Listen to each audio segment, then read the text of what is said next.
Rohan and the bird cage.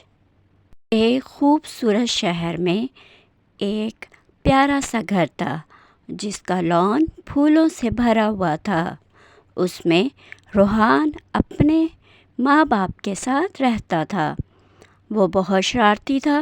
وہ سارا دن اچھلتا کودتا، صوفوں کے اوپر جمپ لگاتا اور اپنے کھلونوں کے ساتھ کھیلتا تھا۔ اوفو، میں تو یہاں پہ کھیلتے کھیلتے تھک گیا ہوں، چلو باہر چلتے ہیں۔ ارے واہ، یہاں پہ تو کتنا پیارا جھولا ہے اور کتنے اچھے پھول بھی ہیں۔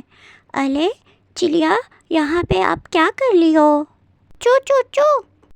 روحان، آپ کے گھر میں ہمارے کچھ ساتھی پنجرے میں بند ہیں، کیا آپ ان کو آزاد کرا دو گے؟ رحیمو چاچا، جلدی سے آئیں، یہ پنجرا اٹھا کے باہر لے جائیں، بس یہاں پہ ہی رکھ دیں۔ چلو پرندو، اب میں آپ کو آزاد کر دیتا ہوں۔ اس پنجرے کے اندر جا کے دیکھتا ہوں کہ یہ پرندے اندر کیسے رہتے ہیں۔ اچانک پنجرے کا دروازہ پیچھے سے بند ہو گیا اور ایک خوفناک آواز آئی، ہا ہا ہا ہا ہا، روحان، اب تم میرے غلام ہو، اب تم اس پنجرے میں ہی قید رہو گے، ہا ہا ہا ہا ہا۔ ہاں، یہ کیا ہوا میرے ساتھ؟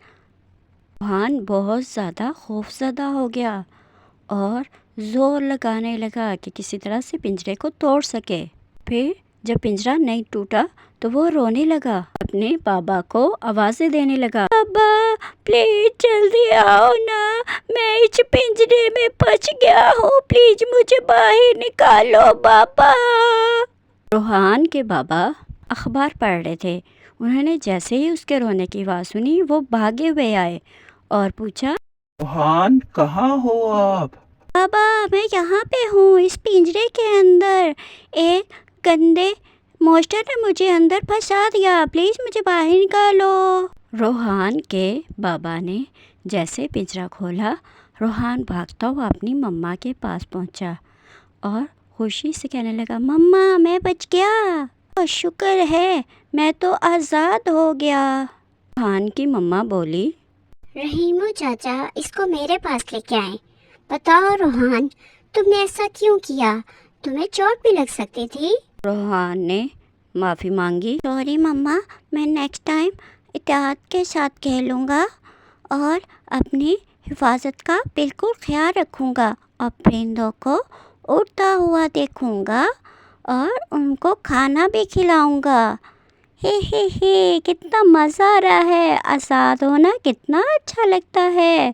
تو دوستو، اس کہانی سے ہمیں یہ سبق ملتا ہے کہ کھیلتے ہوئے احتیاط کرنی چاہیے، کہیں چوٹ نہ لگ جائے، اور جب غلطی ہو تو ہمیں سوری کہنی چاہیے۔ اگر آپ کو میری یہ کہانی اچھی لگی ہو تو ویڈیو کو لائک کریں اور چینل کو سبسکرائب کریں۔